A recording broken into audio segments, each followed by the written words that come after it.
બનાસકાંઠાના કાંકરેજ તાલુકાના મુખ્ય મથક શિહોરી ખાતે આવેલ બનાસ નદીના પટ્ટમાં વિદેશી દારૂની બોટલો નંગ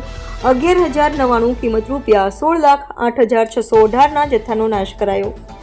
મળતી માહિતી મુજબ દિયોદર નાયબ પોલીસ અધિક્ષક ડોક્ટર સુબોધ રમેશ માનકર અને ડીસા પ્રાંત અધિકારી નેહા પંચાલ તેમજ પ્રોબેશનલ અધિકારી ભીલડી પોલીસ સ્ટેશનના આઈપીએસ વેદિકા બિહાની તેમજ કાંકરેજ તાલુકાના મુખ્ય મથક Shihori PI Mehul Kotwal, Thara PI K G Desai અને થરા નગરપાલિકા fire fighter team police team દ્વારા શિહોરી ખાતે આવેલ બનાસ નદીના પટ્ટમાં રોલર, જેસીબી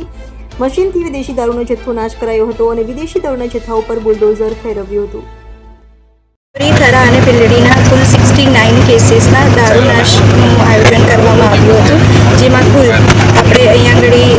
શિહોરી એરિયામાં 16,08,618નું દારૂનાશ કરવામાં આજે સક્સેસફુલી કરવામાં આવ્યું છે। સાથે આઈપીએસ સાથે